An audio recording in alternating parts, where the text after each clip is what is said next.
ಶ್ರೀನಿಧಿ ನ್ಯೂಸ್ಗೆ ಸ್ವಾಗತ. ನಾನು ಭವಾನಿ. ಇದೀಗ ಹೆಡ್ಲೈನ್ಸ್. ಶ್ರೀನಿಧಿ ನ್ಯೂಸ್ ವರದಿ ಬಳಿಕ ಸೂಪರ್ ಮಾರುಕಟ್ಟೆಗೆ ಮೇಯರ್ ಭೇಟಿ.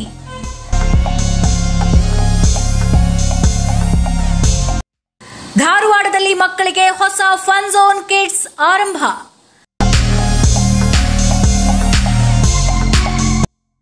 ಧರ್ಮಸ್ಥಳ ಪ್ರಕರಣದಲ್ಲಿ ಶೀಘ್ರವೇ ಸತ್ಯಾಸತ್ಯತೆ ಹೊರಬರಲಿದೆ, ಸಚಿವೆ ಹೆಬ್ಬಾಳ್ಕರ್.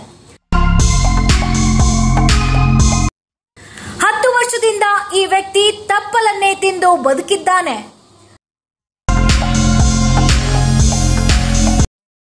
ಗದಗಿನಲ್ಲಿ ಸರ್ಕಾರಿ ವಾಹನ ಹೈರಾಣ್, ಸಿಬ್ಬಂದಿ ತಳ್ಳಾಟ.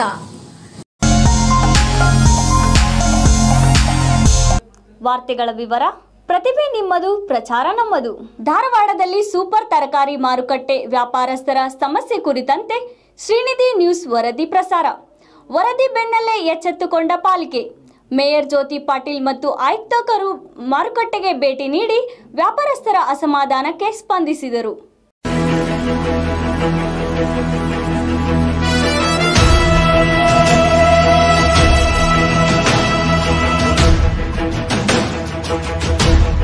ಮೇಯರು, ಪೌರರು, ಅಧಿಕಾರಿಗಳು ಎಲ್ಲರೂ ಸೇರಿಕೊಂಡು ಬಂದು 15 ದಿವಸದ ಒಳಗಾಗಿ ನಮಗೆ ಪೂರನ್ನು ಶೆಡ್ ಮಾಡಿಕೊಡುವುದಾಗಿ ಮಾತನ್ನು ಕೊಟ್ಟು ಹೋಗಿದ್ದಾರೆ. ಶ್ರೀನಿಧಿ ನ್ಯೂಸ್ ವರದಿ ಬಳಿಕ ಮೇಯರ್ ಭೇಟಿ, ವ್ಯಾಪಾರಸ್ಥರ ಸಮಸ್ಯೆ ಬಗೆಹರಿಸುವ ಭರವಸೆ. ಧಾರವಾಡದ ಸೂಪರ್ ತರಕಾರಿ ಮಾರುಕಟ್ಟೆ ವ್ಯಾಪಾರಸ್ಥರ ಸಮಸ್ಯೆ ಕುರಿತಂತೆ ಶ್ರೀನಿಧಿ ನ್ಯೂಸ್ ವರದಿ ಪ್ರಸಾರ ಮಾಡಿದ ಬೆನ್ನಲ್ಲೇ ಪಾಲಿಕೆ ಎಚ್ಚೆತ್ತುಕೊಂಡಿದೆ. ಮೇಯರ್ ಜ್ಯೋತಿ ಪಾಟೀಲ್ ಹಾಗೂ ಆಯುಕ್ತರು ಮಾರುಕಟ್ಟೆಗೆ ಭೇಟಿ ನೀಡಿ ವ್ಯಾಪಾರಸ್ಥರ ಅಸಮಾಧಾನಕ್ಕೆ ಸ್ಪಂದಿಸಿದ್ದಾರೆ. ನಗರದ ಸೂಪರ್ ಮಾರುಕಟ್ಟೆಯಲ್ಲಿ ಮಳೆಗಾಲದಲ್ಲಿ ವ್ಯಾಪಾರಸ್ಥರಿಗೆ ಭಾರೀ ತೊಂದರೆ ಆಗುತ್ತದೆ. ನೀರು ನಿಲ್ಲೋದು, ಶೆಡ್ ಕೊರತೆ, ಮೂಲಭೂತ ಸೌಕರ್ಯಗಳ ಕೊರತೆ ಸೇರಿದಂತೆ ಹಲವು ಸಮಸ್ಯೆಗಳನ್ನ ವ್ಯಾಪಾರಸ್ಥರು ಮೊನ್ನೆ ಶ್ರೀನಿಧಿ ನ್ಯೂಸ್ ಮೂಲಕ ಹೊರಹಾಕಿದ್ರು. ಸುದ್ದಿ ಪ್ರಸಾರವಾದ ತಕ್ಷಣ ಪಾಲಿಕೆ ಮೇಯರ್ ಜ್ಯೋತಿ ಪಾಟೀಲ್ ಆಯುಕ್ತರೊಂದಿಗೆ ಸ್ಥಳಕ್ಕೆ ಭೇಟಿ ನೀಡಿ ವ್ಯಾಪಾರಸ್ಥರ ಸಮಸ್ಯೆಗಳನ್ನು ಆಲಿಸಿದ್ರು. ತಾತ್ಕಾಲಿಕ ಶೆಡ್ ನಿರ್ಮಿಸಲು ಕ್ರಮ ತೆಗೆದುಕೊಳ್ಳುವುದಾಗಿ ಭರವಸೆ ನೀಡಿದ್ರು. ಇದರ ಜೊತೆಗೆ ಮಾರುಕಟ್ಟೆಯ ಇತರ ಸಮಸ್ಯೆಗಳ ಕುರಿತು ತಕ್ಷಣ ಪರಿಹಾರ ಒದಗಿಸಲು ಆಯುಕ್ತರಿಗೆ ಸೂಚಿಸಲಾಯಿತು. ಶ್ರೀನಿಧಿ ನ್ಯೂಸ್ ವರದಿ ಬಳಿಕ ಪಾಲಿಕೆ ಎಚ್ಚೆತ್ತುಕೊಂಡಿದ್ದು ವ್ಯಾಪಾರಸ್ಥರ ಸಮಸ್ಯೆಗಳಿಗೆ ಪರಿಹಾರ ಒದಗಿಸುವ ಭರವಸೆ ನೀಡಿದೆ. ಈಗ ವ್ಯಾಪಾರಸ್ಥರು ತಕ್ಷಣ ಕ್ರಮದ ನಿರೀಕ್ಷೆಯಲ್ಲಿ ಇದ್ದಾರೆ. ಮೇಯರು, ಪೌರರು, ಅಧಿಕಾರಿಗಳು ಎಲ್ಲರೂ ಸೇರಿಕೊಂಡು ಬಂದು 15 ದಿವಸದ ಒಳಗಾಗಿ ನಮಗೆ ಪೂರನ್ನು ಶೆಡ್ ಮಾಡಿಕೊಡುವುದಾಗಿ ಮಾತನ್ನು ಕೊಟ್ಟು ಹೋಗಿದ್ದಾರೆ. ಮೊನ್ನೆ ಮೇಡಮ್ ಅವರು ಬಂದಿದ್ರು, ನಮಗೆ ಭರವಸೆ ಕೊಟ್ಟರೆ 15 ದಿವಸ ಒಳಗೆ ಶೆಡ್ ಹಾಕಿಕೊಡ್ತೀನಿ, ನಿಮ್ಮ ಕಾಯಿಪಲ್ಯ ಕೊಳಿತೈತಿ, ನಿಮಗೆ ಭಾಳ ತೊಂದರೆ ಐತಿ, ಮಳೆಯಿಂದ ನಿಮಗೆ ಭಾಳ ನುಕ್ಸಾನ ಐತಿ ಹೇಳಿ ನಮಗೆ ಭರವಸೆ ಕೊಟ್ಟು ಹೋಗಿದ್ದಾರೆ. ಅವರು ಮಾಡಿಕೊಡ್ತೀನಿ ಅಂತ ಭರವಸೆ ಹೇಳ್ಯಾರಿ. ಅವ್ರಿಗೆ ಭಾಳ ಧನ್ಯವಾದ ರೀ. ನಮ್ಮಿಂದ ಎಲ್ಲ ಸೂಪರ್ ಮಾರ್ಕೆಟ್ ಕಾಯಿಪಲ್ಯ ವ್ಯಾಪಾರ ಅವರಿಂದ 15 ದಿವಸ ಟೈಮಿಂಗ್ ಕೊಟ್ಟಾರಿ. ಜನ್ಮ ಹೋಗಿ ಜನ್ಮ ಬಂದು ಈ ಮಾರ್ಕೆಟ್ ಸಲುವಾಗಿ ಯಾವಾಗ 15 ದಿವಸ ಮಾಡಿ 15 ದಿನದಾಗ ಕೊಡ್ತೇವೆ ಅಂತ ಹೇಳ್ಯಾರ. ಯಾವಾಗ ಕೊಡ್ತಾರೆ? ಶ್ರೀನಿಧಿ ನ್ಯೂಸ್ ಧಾರವಾಡ. ಆರ್ಜನ್ ಕತೆ ಎಲ್ಲರಿಗೂ ಗೊತ್ತಿರಬೇಕು. ಆಧುನಿಕ ಯುಗದ ಟಾರ್ಜನ್ ನಮ್ಮ ಹತ್ತಿರವೇ ಇದ್ದಾರೆ ಎಂದರೆ ನಂಬುತ್ತೀರಾ? ಹೌದು, ಸವದತ್ತಿಯಲ್ಲಿ ಒಬ್ಬರು 10 ವರ್ಷಗಳಿಂದ ಊಟವಿಲ್ಲದೆ ಬರೀ ಸೊಪ್ಪು ತಪ್ಪಲ ತಿಂದು ಬದುಕುತ್ತಿದ್ದಾರೆ. 10 ವರ್ಷಗಳಿಂದ ತಪ್ಪಲನ್ನೇ ತಿಂದು ಬದುಕುತ್ತಿದ್ದಾನೆ. ಎಂತ ಟಾರ್ಜನ್ ಒಬ್ಬ ನಮ್ಮ ಹತ್ತಿರವೇ ಇದ್ದಾನೆ. ಟಾರ್ಜನ್ ಕತೆ ಎಲ್ಲರಿಗೂ ಗೊತ್ತಿರಬೇಕು.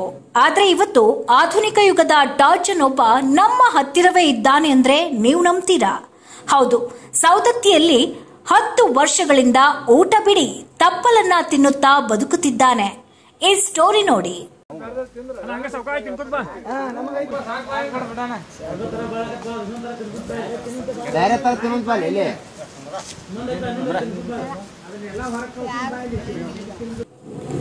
ಬೆಳಗಾವಿ ಜಿಲ್ಲೆಯ ಸವದತ್ತಿಯ ಗುಡ್ಡಗಾಡು ಪ್ರದೇಶದಲ್ಲಿ ವಾಸವಿರುವ ಬುಡನ್ ಖಾನ್ ಕಳೆದ 10 ವರ್ಷಗಳಿಂದ ಊಟ ಬಿಟ್ಟು ತಪ್ಪಲನ್ನೇ ತಿನ್ನುತ್ತಾ ಬದುಕುತ್ತಿದ್ದಾನೆ. ಬೆಳಗ್ಗೆ, ಮಧ್ಯಾಹ್ನ, ರಾತ್ರಿ ಊಟ ಅಂತಾನೆ ಇಲ್ಲ, ಕೇವಲ ತಪ್ಪಲು ಮಾತ್ರ. ಮಂಗಗಳನ್ನ ನೋಡಿ ಕಲಿತ ಈ ಅಭ್ಯಾಸ ಈಗ ಅವನ ಜೀವನ ಶೈಲಿಯಾಗಿದೆ. ಬಟ್ಟೆ ಅಂದ್ರೆ ಪ್ಯಾಂಟ್ ಮಾತ್ರ, ಜನರ ಜೊತೆ ಹೆಚ್ಚು ಇರೋದಿಲ್ಲ. ರಿಟೇಕ್ ಮಂಗಗಳನ್ನ ನೋಡಿ ಕಲಿತ ಈ ಅಭ್ಯಾಸ ಈಗ ಅವನ ಜೀವನ ಶೈಲಿಯಾಗಿದೆ. ಬಟ್ಟೆ ಅಂದ್ರೆ ಬರೀ ಪ್ಯಾಂಟ್ ಮಾತ್ರ. ಜನರ ಜೊತೆ ಹೆಚ್ಚು ಬೆರೆಯೋದಿಲ್ಲ. ಗುಡ್ಡಗಾಡುಗಳಲ್ಲಿ ಒಬ್ಬಂಟಿಯಾಗಿ ಓಡಾಡ್ತಾನೆ. 80 ಬಗೆಯ ತಪ್ಪಲು ತಿನ್ನುವ ಈತನಿಗೆ ಇಷ್ಟು ದಿನ ಆರೋಗ್ಯ ಸಮಸ್ಯೆಯೇ ಬಂದಿಲ್ಲ.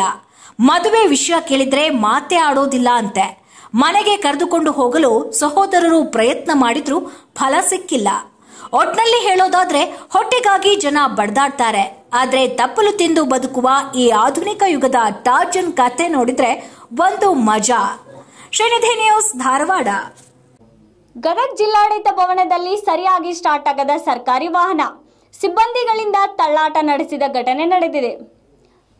ಗದಗಿನಲ್ಲಿ ಸರ್ಕಾರಿ ವಾಹನ ಹಾನಿ, ಸಿಬ್ಬಂದಿಗಳು ಹೈರಾಣು. ಗದಗ ಜಿಲ್ಲಾಡಳಿತ ಭವನದಲ್ಲಿ ಸರ್ಕಾರಿ ವಾಹನ ಸರಿಯಾಗಿ ಸ್ಟಾರ್ಟ್ ಆಗದೆ ಸಿಬ್ಬಂದಿ ತಳ್ಳಾಟ ನಡೆಸಿದ ಘಟನೆ ನಡೆದಿದೆ. ಸರ್ವ ಶಿಕ್ಷಣ ಅಭಿಯಾನಕ್ಕೆ ಸಂಬಂಧಿಸಿದ ಸರ್ಕಾರಿ ವಾಹನ ಸ್ಟಾರ್ಟ್ ಆಗದೆ ತಳ್ಳಾಟ ನಡೆಸಿದ್ದಾರೆ. ಪ್ರತಿದಿನ ಹೈರಾಣಾಗುತ್ತಿರುವ ಚಾಲಕ ಹಾಗೂ ಸಿಬ್ಬಂದಿ ವರ್ಗದವರು ಇಂದು ಜಿಲ್ಲಾಡಳಿತ ಭವನದಲ್ಲಿಯೇ ವಾಹನ ತಳ್ಳಬೇಕಾದ ಪರಿಸ್ಥಿತಿ ನಿರ್ಮಾಣವಾಗಿತ್ತು. ಸ್ಥಳದಲ್ಲಿದ್ದ ಸಾರ್ವಜನಿಕರು ಈ ವಾಹನಕ್ಕೂ ಗ್ಯಾರಂಟಿ ಎಫೆಕ್ಟ್ ತಟ್ಟಿದೆ ಅಂತ ವ್ಯಂಗ್ಯವಾಡಿದ್ರು. ಸರ್ಕಾರ ಹಲವು ಕಡೆ ಹಣ ಖರ್ಚು ಮಾಡುತ್ತಿದ್ರೂ ಸಾರ್ವಜನಿಕ ಸೇವೆಗೆ ಬಳಸುವ ವಾಹನಗಳ ನಿರ್ವಹಣೆ ಕಡೆಗಣನೆ ಆಗ್ತಿದೆ ಅಂತ ಟೀಕೆಗಳು ಕೇಳಿಬರುತ್ತಿವೆ.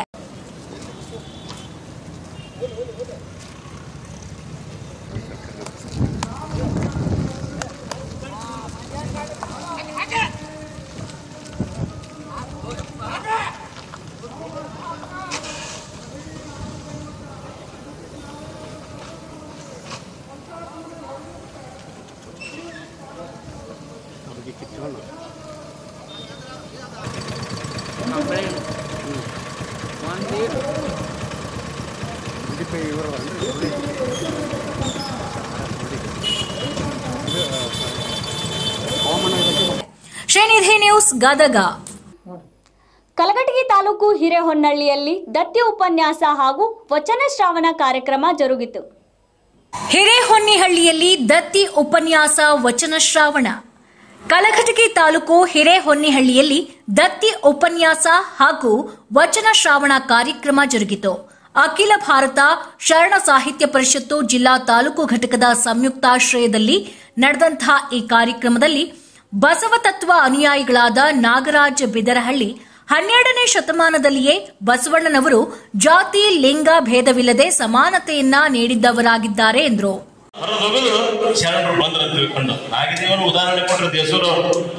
ನಾಗದೇವ ಬೀದಿಯಲ್ಲಿ ಬಿದ್ದಿರ್ತಕ್ಕಂಥ ಬಸವಣ್ಣವನ್ನು ಮುಡ್ತಾನ, ಮುಟ್ಟಿಸಿಕೊಳ್ಳಲು ಕೂಡ ಅನ್ಟಚಬಿಲಿಟಿ ಬಹು ವ್ಯಾಪಕವಾಗಿ ಎದ್ದುಕೊಂಡಿರ್ತಕ್ಕಂಥ ಪಾಪಸಕಳ್ಳಿಯಾಗಿ ನಡ್ತಕ್ಕಂಥ ಆ ಜಾತಿಯ ವಿನಾಶ ಐತಲ್ಲ, ಆ ಜಾತಿಯ ಪ್ರಭಾವ ಐತಲ್ಲ, ಆ ದಳ್ಳೂರಿಗೆ ಸಿಕ್ಕು ತತ್ತರಿಸಿ ಹೋಗಿರ್ತಕ್ಕಂಥ ನಾಗದೇವ ಬಸವಣ್ಣನ ಮುಟ್ಟಿದ ಕೂಡಲೇ ಶಿವ ಶಿವ ಬಸವಣ್ಣ ಅಂತಂದ. ಬಸವಣ್ಣ ಅಂತಾನ, ನಾನೇ ಬಸವಣ್ಣ, ಇವನ ಮುಟ್ಟ್ಯಾನಂತ ಹೆಂಗ್ ಹೇಳ್ತಿ ಅಂತಂದ್ರ, ಕಲ್ಯಾಣ ನಾಡಿನಲ್ಲಿ ದಲಿತರಿಗೆ, ನಿರ್ಗತಿಕರಿಗೆ, ಹಿಂದುಳಿದವರಿಗೆ, ಕಷ್ಟದಲ್ಲಿದ್ದವರಿಗೆ, ತ್ರಾಸಿನಲ್ಲಿ ಇದ್ದವರಿಗೆ, ದುಃಖಿಗಳಿಗೆ ಯಾರಾದರೂ ಕೈ ಹಿಡಿಯೋರು ಇದ್ರ ಅದು ಬಸವಣ್ಣ ಅಲ್ಲದೆ ಬೇರೆ ಯಾರೂ ಅಲ್ಲ ಅಂತ. ದತ್ತಿ ದಾನಿಗಳ ಸ್ಮರಣಾರ್ಥ ಆಯೋಜಿಸಲಾದ ಈ ಕಾರ್ಯಕ್ರಮದಲ್ಲಿ ಶರಣ ಸಾಹಿತ್ಯ ಪರಿಷತ್ತು ಘಟಕದ ಸದಸ್ಯರು, ಸ್ಥಳೀಯ ಶರಣರು ಹಾಗೂ ಗಣ್ಯರು ಹೆಚ್ಚಿನ ಸಂಖ್ಯೆಯಲ್ಲಿ ಭಾಗಿಯಾಗಿದ್ರು. ಶ್ರೀನಿಧಿ ನ್ಯೂಸ್, ಕಲಘಟಗಿ. ಇತ್ತೀಚಿನ ದಿನಗಳಲ್ಲಿ ಮಕ್ಕಳಿಗೆ ಮೊಬೈಲ್ ಸಿಕ್ಕರೆ ಊಟ ಪಾಠ ಆಟ ಏನೂ ಬೇಡ. ಪುಟಾಣಿಗಳನ್ನ ಇದರಿಂದ ಹೊರತರಲು ಹೊಸ ಪ್ರಯೋಗ ಆರಂಭವಾಗಿದೆ. ಹಾಗಾದರೆ ಅದೇನು ಅನ್ನುತ್ತೀರಾ? ಈ ಸ್ಟೋರಿ ನೋಡಿ. ಧಾರವಾಡದಲ್ಲಿ ಮಕ್ಕಳಿಗೆ ಹೊಸ ಫನ್ ಝೋನ್ ಕಿಡ್ಸ್ ಆರಂಭ. ಪುಟಾಣಿಗಳು ಕೈಯಲ್ಲಿ ಮೊಬೈಲ್ ಬಿಟ್ಟು ಫನ್ ಝೋನ್ ಕಡೆ ಮುಖ.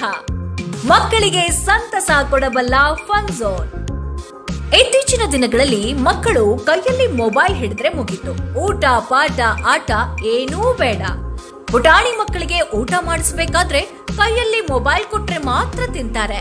ಆದ್ರೆ ಕೈಯಿಂದ ಮೊಬೈಲ್ ಕಸಿದುಕೊಂಡ್ರೆ ಇಡೀ ಓಣಿಗೆ ಕೇಳುವಷ್ಟು ಅರಿಸ್ತಾ ಅಳ್ತಾ ಮಲಗಿ ಬಿಡ್ತಾರೆ. ಪುಟಾಣಿಗಳನ್ನ ಇದರಿಂದ ದೂರ ಇಡಲು ಮಕ್ಕಳನ್ನ ಆಟದ ಲೋಕಕ್ಕೆ ಇಳಿಸಲು ಹೊಸ ಪ್ರಯೋಗ ಧಾರವಾಡದಲ್ಲಿ ಆರಂಭವಾಗಿದೆ. ಅದು ಹೇಗೆ, ಎಲ್ಲಿದೆ ಅಂತಿದ್ದೀರಾ? ಈ ಸ್ಟೋರಿ ನೋಡಿ. ಧಾರವಾಡದ ಕೆಳಗೇರಿ ರಸ್ತೆಯ ಬಳಿ ಇರುವ ಮೋರ್ ಮೇಲ್ಭಾಗದಲ್ಲಿ ನಮ್ಮ ಧಾರವಾಡದಲ್ಲಿ ಫನ್ ಝೋನ್ ಕಿಡ್ಸ್ ಆರಂಭಗೊಂಡಿದೆ. ಚಿನ್ನಾರಿ ಪುಟಾಣಿಗಳಿಗೆ ಆಟದ ಸಾಮಗ್ರಿಗಳೊಂದಿಗೆ ಆಟದ ಲೋಕವನ್ನ ರೂಪಿಸಲಾಗಿದೆ. ಹೊಸದಾಗಿ ಆರಂಭವಾದ ಈ ಫನ್ ಝೋನ್ಗೆ ಕೆಳಗೇರಿ ನೀರಿಕೆ ಮಠ ಸ್ವಾಮೀಜಿ ಚಾಲನೆ ನೀಡಿದ್ರು. ಇತ್ತೀಚಿನ ದಿನಗಳಲ್ಲಿ ಮೊಬೈಲ್ಗೆ ಅಂಟಿಕೊಂಡು ಆಟದ ಮೈದಾನವನ್ನೇ ಮಕ್ಕಳು ಮರೆತು ಬಿಡ್ತಿದ್ದಾರೆ. ಈಗ ಈ ಆಟದ ಝೋನ್ ಕಡೆ ಮುಖ ಮಾಡಿದ್ದಾರೆ.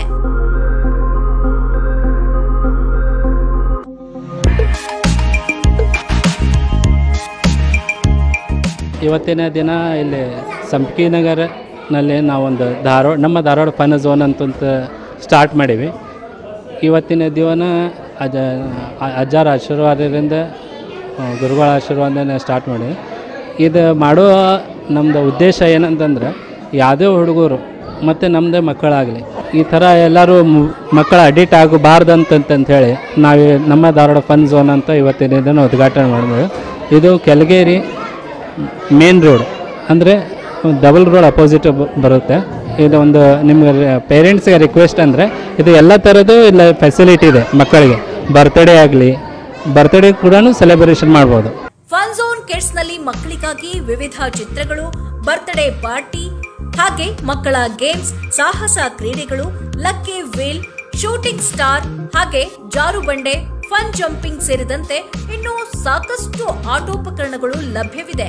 ಹೀಗಾಗಿ ಮಕ್ಕಳ ಆಕರ್ಷಕ ಕೇಂದ್ರ ಬಿಂದುವಾಗಿದೆ ಈ ಫನ್ ಝೋನ್. ಮಕ್ಕಳು ಮಾನಸಿಕವಾಗಿ ದೈಹಿಕವಾಗಿ ಬೆಳೆಯಲು ಆಟಗಳು ಬಹಳ ಮುಖ್ಯ ಪಾತ್ರವನ್ನು ವಹಿಸ್ತವೆ. ಶಿಕ್ಷಣ ಎಷ್ಟು ಅವಶ್ಯಕತೆ ಇದೆಯೋ ಪಠ್ಯೇತರ ಶಿಕ್ಷಣವೂ ಅಷ್ಟೇ ಅವಶ್ಯಕ. ಅದರಲ್ಲಿ ಆಟನೂ ಭಾಳ ಮುಖ್ಯವಾದ ಪಾತ್ರವನ್ನು ವಹಿಸ್ತೈತೆ ಮಕ್ಕಳ ಬೆಳವಣಿಗೆಯಲ್ಲಿ. ಏನಿಲ್ಲ ಸರ್, ಇದು ಧಾರವಾಡದಾಗ ಭಾಳ ನೀಡಿತ್ತು. ಆ್ಯಕ್ಚುಲಿ ಸಣ್ಣ ಮಕ್ಕಳಿಗೆ ಆಡುವಂಥ ಒಂದು ಪ್ಲೇಸ್ ಗೀಸ್ ಇದನ್ನತ್ತ ಏನೂ ಇದ್ದಿದ್ದಿಲ್ಲ. ಈ ಧಾರವಾಡದಾಗ ಸ್ಪೆಷಲಿ ಇದು ಮಾಡಿದ್ದಂತೂ ಭಾಳ ಅನುಕೂಲ ಆಗೈತೆ. ಯಾಕಂದ್ರೆ ನಮ್ಮ ಮಕ್ಕಳಿಗೆ ಹೆಣ್ಮಕ್ಳಿಗೆ ಒಂದು ನಿಮಿಷ ಅವ್ರಿಗೆ ಕಮ್ಯುನಿಕೇಷನ್ ಆಟಕ್ಕೆ ಆಟಕ್ಕೆ ಭಾಳ ಚಲೋ ಅನುಕೂಲ ಮಾಡಿಕೊಟ್ರೆ. ಇದರಿಂದ ಏನಾಕೈತಿ, ನಾವು ಬಂದು ಒಂದು ತಾಸು ಆರಾಮಾಗಿ ನಾವು ಫ್ರೀಯಾಗಿರ್ಬೋದು. ಅವ್ರ ಮಕ್ಕಳು ಆಟಕ್ಕೆ ಬಿಟ್ಟಾಗ ಅವ್ರು ನೋಡ್ರಿ ಈಗ ಎಲ್ಲರ ಕಡೆ ಎಲ್ಲ ಮಕ್ಕಳು ಒಂದಾಗಿ ಆಟ ಆಡ್ತಾವೆ ಇಲ್ಲಿ. ಇದರಿಂದ ಅಡ್ವಾಂಟೇಜ್ ಏನಂತಂದರೆ ನಾವು ಒಂದು ಸ್ವಲ್ಪ ಫ್ರೀ ಆಗ್ತೇವೆ ತಂದೆ ತಾಯಿಗಳು. ಮತ್ತು ಇನ್ನೊಂದು ಮಕ್ಕಳ ಜೋಡಿ ಮಕ್ಕಳಿಗೆ ಇನ್ನೊಂದು ಏನು ಅನುಕೂಲ ಆಕೈತೆ ಅಂದರೆ ಒಂದೊಂದು ಕಮ್ಯುನಿಕೇಷನ್ ಅವು ಬೆಳಿತಾವೆ. ಸೊ ಫಿಸಿಕಲ್ ಆ್ಯಕ್ಟಿವಿಟಿ ಮಕ್ಕಳಿಗೆ ಭಾಳ ಚಲೋ ಆಕೈತೆ. ಮನ್ಯಾಗ ಕುಂದ್ರಿಸಿ ಮೊಬೈಲ್ ನೋಡೋ ಟೈಮ್ನಾಗ ಇವ್ರಿಂದ ಫನ್ ಝೋನ್ ಅಂತ ತಂದಿದ್ದು ಭಾಳ ಚಲೋ ಮಾಡ್ಯಾರ.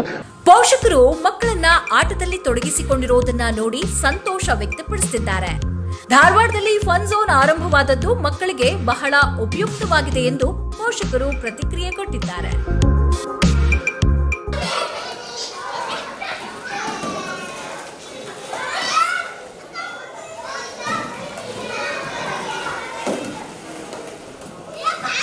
ನಾವು ಮಕ್ಕಳನ್ನ ಎವ್ರಿಡೇ ನೋಡ್ತಾ ಇರ್ತೀವಿ. ಫೋನಿಗೆ ಅವರು ಅಡಿಕ್ಟ್ ಆಗ್ತಿದ್ದಾರೆ. ಅದೆಲ್ಲದರಿಂದ ಹೊರಗಡೆ ತರಬೇಕು ಅಂತ ಹೇಳಿದ್ರೆ ನಮ್ಮ ಧಾರವಾಡದಲ್ಲೇ ಫನ್ ಝೋನ್ ಓಪನ್ ಮಾಡಿದ್ದಾರೆ. ಎಲ್ಲರೂ ಬನ್ನಿ, ತುಂಬ ಚೆನ್ನಾಗಿದೆ. ನನ್ನ ಮಕ್ಕಳಂತೂ ತುಂಬ ಎಂಜಾಯ್ ಮಾಡ್ತಿದ್ದಾರೆ. ಒಳ್ಳೊಳ್ಳೆ ಗೇಮ್ಸ್ ಇದೆ. ನೀವು ಅದನ್ನು ನಿಮ್ಮ ಮಕ್ಕಳು ಕರ್ಕೊಂಡು ಬಂದರೆ ಎಷ್ಟು ಖುಷಿ ಪಡ್ತಾರೆ ಅಂದರೆ ಮೊಬೈಲಿಂದ ತುಂಬ ದೂರ ಆಗ್ತಾರೆ. ಫಿಸಿಕಲ್ ಆ್ಯಕ್ಟಿವಿಟಿ ಆಗುತ್ತೆ ಅವರಿಗೆ, ತುಂಬ ಖುಷಿ ಪಡ್ತಾರೆ. ಮತ್ತು ರೀಸನಬಲ್ ರೇಟ್ ಇದೆ. ಜೊತೆಗೆ ನೀವು ಸ್ಮಾಲ್ ಪಾರ್ಟಿ ಮಾಡಬೇಕಂದ್ರೆ ಬರ್ತ್ಡೇ ಪಾರ್ಟಿ ಆಗ್ಬೋದು, ಫ್ರೆಂಡ್ಸ್ದಾಗ್ಬೋದು, ಮಕ್ಕಳದಾಗ್ಬೋದು, ಎಲ್ಲರೂ ಒಂದು ಫ್ಯಾಮಿಲಿ ಸಣ್ಣ ಪಾರ್ಟಿ ಮಾಡ್ಬೋದು ಅಂದರೆ ಇದು ತುಂಬ ಸೂಕ್ತವಾದಂಥ ಸ್ಥಳ. ಮತ್ತು ನಿಮಗೆಲ್ಲ ರೇಟು ಅಷ್ಟೇ ತುಂಬ ರೀಸನಬಲ್ ಆಗಿದೆ. ಎಲ್ಲರೂ ಬನ್ನಿ, ಎಂಜಾಯ್ ಮಾಡಿ. ಸೊ ಇವತ್ತು ಒಂದಿನ ನಮ್ಮದು ಫ್ರೆಂಡಿಂದು ಸರ್ಫರಾಜ್ ನಾಯಕ್ವಾಡಿ ಅವ್ರದ್ದು ಕಿಡ್ಸ್ ಪಾರ್ಕನ್ನು ಓಪನಿಂಗ್ ಆಗಿದೆ. ಸೊ ಎಲ್ಲ ಮಕ್ಕಳು ಇಲ್ಲಿ ಬಂದುಬಿಟ್ಟು ಅವಕಾಶವನ್ನು ಪಡೆಯಬೇಕು. ಸೊ ಇಲ್ಲಿ ಎಲ್ಲ ಥರದ್ದು ಆಟ ಆಡಲಿಕ್ಕೆ ಆಟ ಆಡೋದೆಲ್ಲ ಗೇಮ್ಸ್ ಇದೆ, ಒಳ್ಳೆ ಗೇಮ್ಸ್ ಇದೆ. ಸೊ ಎಲ್ಲರೂ ನಿಮ್ಮ ಜನರು ಸೇರಿಬಿಟ್ಟು ಬಂದುಬಿಟ್ಟು ಇದನ್ನ ಒಂದು ಉಪಯೋಗನ ಬಳಸ್ಕೋಬೇಕು. ನಮಗಿಷ್ಟ ಆಗಿದೆ ಮತ್ತೆ ಬಂದು ನೋಡಬೇಕು ಅಂತ ಇದ್ದೀನಿ. ಮಕ್ಕಳಿಗಾಗಿ ಈ ಫನ್ ಝೋನ್ ಆರಂಭಿಸಿ ಸುರಕ್ಷಿತ ಆಟ ಸಾಮಗ್ರಿಗಳನ್ನ ಒದಗಿಸಿ ಮಕ್ಕಳ ಚಿಲಿಪಿಲಿ ನಗು, ಆಟದ ಸಂಭ್ರಮ ಮತ್ತು ಪೋಷಕರ ತೃಪ್ತಿ ಆಲ್ ಇನ್ ಒನ್ ರೂಫ್ ಧಾರವಾಡದ ಹೊಸ ಕಿಡ್ಸ್ ಫನ್ ಝೋನ್ ನಲ್ಲಿ ಕಾಣಿಸಿಕೊಂಡಿದೆ. ಕ್ಯಾಮರಾಮ್ಯಾನ್ ಉಮೇಶ್ ಭಜಂತ್ರಿ ಜೊತೆ ರಮೇಶ್ ಜಾವೂರ್, ಶ್ರೀನಿಧಿ ನ್ಯೂಸ್, ಧಾರವಾಡ. ಧರ್ಮಸ್ಥಳದ ಹೆಸರಿಗೆ ಕಳಂಕ ತಗುಲಬಾರದು ಎಂಬ ಕಾರಣಕ್ಕಾಗಿ ಸರ್ಕಾರ ಎಸ್ಐಟಿ ರಚನೆ ಮಾಡಿದೆ. ಈ ಕುರಿತಂತೆ ಶೀಘ್ರವೇ ಸತ್ಯಾಸತ್ಯತೆ ಹೊರಬರಲಿದೆ ಎಂದು ಮಹಿಳಾ ಮತ್ತು ಮಕ್ಕಳ ಅಭಿವೃದ್ಧಿ ಇಲಾಖೆಯ ಸಚಿವರಾದ ಲಕ್ಷ್ಮೀ ಹೆಬ್ಬಾಳ್ಕರ್ ಹೇಳಿದರು. ಧರ್ಮಸ್ಥಳ ಪ್ರಕರಣದಲ್ಲಿ ಶೀಘ್ರವೇ ಸತ್ಯಾಸತ್ಯತೆ ಹೊರಬರಲಿದೆ. ಸಚಿವೆ ಲಕ್ಷ್ಮೀ ಹೆಬ್ಬಾಳ್ಕರ್ ಧರ್ಮಸ್ಥಳದ ಹೆಸರಿಗೆ ಕಳಂಕ ಬರಬಾರದು ಎಂಬ ಕಾರಣಕ್ಕೆ ಸರ್ಕಾರ ಎಸ್ಐಟಿ ರಚನೆ ಮಾಡಿದೆ. ಈ ಕುರಿತು ಶೀಘ್ರವೇ ಸತ್ಯಾಸತ್ಯತೆ ತಿಳಿಯಲಿದೆ ಎಂದು ಮಹಿಳಾ ಮತ್ತು ಮಕ್ಕಳ ಅಭಿವೃದ್ಧಿ ಇಲಾಖೆ ಸಚಿವರಾದ ಲಕ್ಷ್ಮೀ ಹೆಬ್ಬಾಳ್ಕರ್ ಹೇಳಿದರು. ಮಂಗಳವಾರ ಸುದ್ದಿಗಾರರೊಂದಿಗೆ ಮಾತನಾಡಿದ ಅವರು, ಧರ್ಮಸ್ಥಳ ಪ್ರಕರಣಕ್ಕೆ ಸಂಬಂಧಪಟ್ಟಂತೆ ಈಗಾಗಲೇ ಗೃಹ ಸಚಿವರು ಉತ್ತರವನ್ನ ಕೊಟ್ಟಿದ್ದಾರೆ. ಆದಷ್ಟು ಬೇಗ ಸತ್ಯ ಹೊರಬೀಳಲಿದೆ ಎಂದರು. ಸೌಹಾರ್ದಯುತ ಸಭೆ. ಶ್ರಾವಣ ಆದ ಕಾರಣ ಎಲ್ಲಾ ವೀರಶೈವ ಲಿಂಗಾಯತ ಸಚಿವರು, ಶಾಸಕರು ಹಾಗೂ ವಿಧಾನ ಪರಿಷತ್ ಸದಸ್ಯರು ಪೂಜೆಯಲ್ಲಿ ಪಾಲ್ಗೊಂಡು ಊಟಕ್ಕೆ ಸೇರಿದ್ದೆವು. ಇದೊಂದು ಸೌಹಾರ್ದಯುತ ಸಭೆ ಆಗಿತ್ತು. ಕೇವಲ ಜಾತಿ ಗಣತಿ ವಿಷಯವಲ್ಲ, ನಮ್ಮ ಸಮಾಜದ ಅಭಿವೃದ್ಧಿ ಬಗ್ಗೆಯೂ ಚರ್ಚೆ ನಡೆಸಲಾಯಿತು ಎಂದು ಸಚಿವೆ ಲಕ್ಷ್ಮೀ ಹೆಬ್ಬಾಳ್ಕರ್ ಹೇಳಿದರು.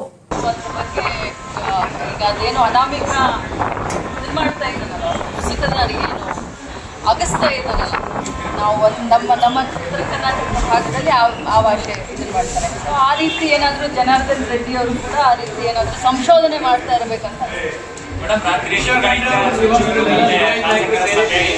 ಜಾತಿ ಗಣತಿ ವಿಚಾರಕ್ಕೆ ಸಂಬಂಧಪಟ್ಟಾಗಿ ಎಲ್ಲರೂ ಒಂದೇ ಹೆಸರು ನಮೂದಿಸಬೇಕು ಅಂತ ಚರ್ಚೆಗಳನ್ನು ಪೂರ್ವಭಾವಿಯಾಗಿ ಇನ್ನೊಂದು ಸಭೆ ಕರೆಯಬೇಕು ಅನ್ನೋ ತೀರ್ಮಾನ ಕೂಡ ಆಗಿದೆ.